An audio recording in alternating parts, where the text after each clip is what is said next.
गुरुतत्व प्रदीप नांदेड आयोजित 1008 श्री गुरुचरित्र सारामृत पारायण आणि श्री गुरुचरित्र कथामृत सप्ताह कार्यक्रमाची सोमवारी सांगता झाली।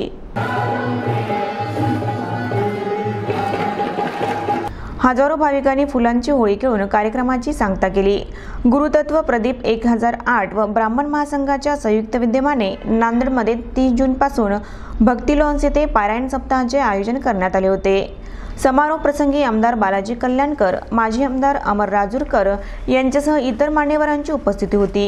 अखिल भारतीय ब्राह्मण महासंघाचे प्रदेशाध्यक्ष निखिल लातूरकर, परभणी येथील श्री क्षेत्र दत्तधामचे परमपूज्य मकरंद महाराज, मानसी मकरंद वैद्य यांच्या प्रमुख उपस्थितीत कार्यक्रम संपन्न झाला। यावेळी ग्रंथतुला करण्यात आली। मोठ्या उत्साहात कार्यक्रम पार पडला।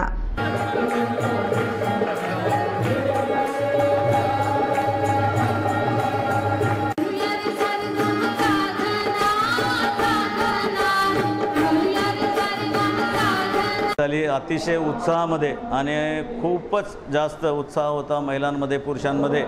आणि फुलांची होळी 500 क्विंटल म्हणजे 500 किलो फुलं एकमेकावर उधळून ही होळी साजरी करण्यात आली। सगळे जणांची अशी इच्छा आहे की पुन्हा एकदा हे व्हावं। बाबाजींनी सगळ्यांचा सत्कार केला, सगळ्यांचं कौतुक केलं। आज 2 आमदार होते, ते दोन्ही आमदारांनी विथ नवरा बायको यांनी फुगडी खेळलेली आहे। खूप त्यांनी सुद्धा आनंद घेतलेला आहे, आपण स्वतः बघितलेलंच आहे। आणि पत्रकार मित्रांनी तुम्ही आम्हाला खूप सपोर्ट केल्यामुळे हा जो आहे उत्सव हा अतिशय चांगल्या पद्धतीने तयार झाला। असंच सहकार्य तुम्ही पत्रकार मित्रांचं आम्हाला राहो ही सदिच्छा।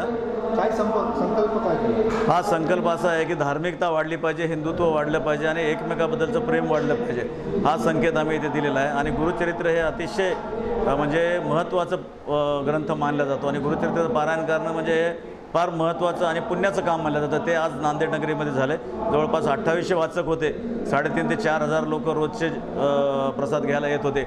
आणि नांदेडमधले सर्व प्रतिष्ठित आमदार, खासदार, नगरसेवक, मंत्री हे सगळ्यांनी आरतीसाठी येऊन आरतीचा लाभ घेतलेला आहे। 6 महिन्यानंतर जे प्रोग्राम होणार आहे त्यासाठी काय आव्हान आहे? आता 6 महिन्यानंतर पुन्हा प्रोग्राम होणार आहे, याच्यात दुप्पट आपल्याला करायचं आहे। मी सगळं म्हणजे दत्तभक्तांना विनंती करतो की जास्तीत जास्त याची प्रसिद्धी करावी आणि जास्तीत जास्त संख्येने याच्यापेक्षा सुद्धा दुप्पट लोक पुढच्या वेळेला येतील असा मला विश्वास आहे।